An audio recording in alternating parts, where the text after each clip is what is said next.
आज मैं आपको एक बात से रूबरू करना चाहती हूँ कि हमारा धर्म ग्रंथ राक्षसों के वध से भरा पड़ा हुआ है, और वो भी ऐसे राक्षस जिन्हें किसी न किसी देवता से वरदान प्राप्त हुए थे। उदाहरण के तौर पर मैं एक दो उदाहरण देना चाहूँगी। तो एक राक्षस जिसका नाम रक्तबीज था, उस राक्षस को ये वरदान प्राप्त था कि उसके रक्त की बूंदे अगर जमीन पर गिर जाए तो उससे रक्त बीज या उसका प्रतिरूप तैयार हो जाएगा। तो उसे उसी वरदान के साथ देवी दुर्गा माता ने काली का रूप लेके उसके रक्त की एक भी बूंद जमीन पर गिरने नहीं दी और उसको परास्त किया। दूसरा उदाहरण मैं हिरण्यकश्यप के बारे में देना चाहूँगी। उसे ब्रह्मा जी से यह वरदान प्राप्त हुआ था कि उसकी मृत्यु ना घर के अंदर होगी ना घर के बाहर होगी, ना मनुष्य से ना जानवर से, ना आकाश में ना धरती पर, ना दिन में ना रात में उस होगी। उसे उसके इस वरदान के साथ ही भगवान विष्णु ने नरसिंह अवतार लेके उसका वध किया।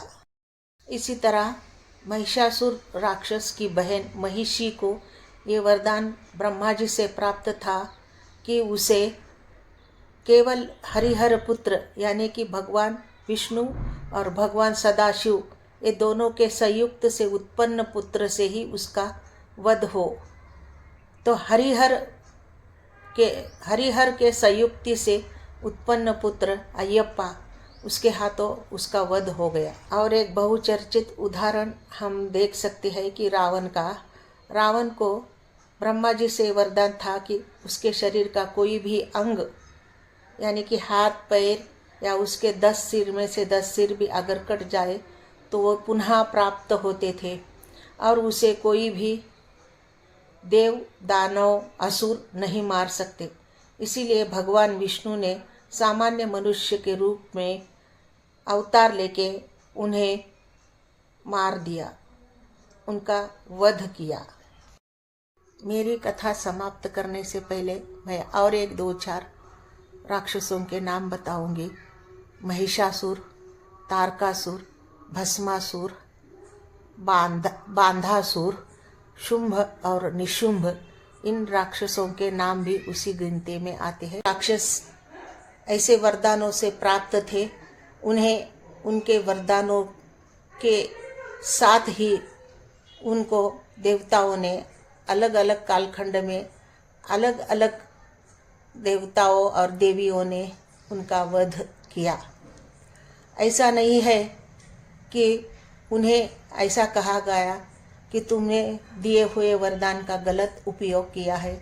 पृथ्वी पर तुम्हारे इस वरदान से जनता को त्राही हो रही है, हम तुम्हारा वरदान वापस लेते हैं, ऐसा कभी भी नहीं कहा गया। उन्हें जो वरदान दिया था उस वरदान के साथ ही उनको मार दिया गया। यही कथा है। ये ज़्यादा सुनने में कथा नहीं है, मुझे ऐसे ही एक कथा कहीं पर दो सुनने में आई थी, वो मैंने आपके सामने प्रस्तुत की है। श्री स्वामी समर्थ, जय जय स्वामी समर्थ। मेरे चैनल को सब्सक्राइब करो, लाइक करो, शेयर करो और मुझे कमेंट्स दो। धन्यवाद।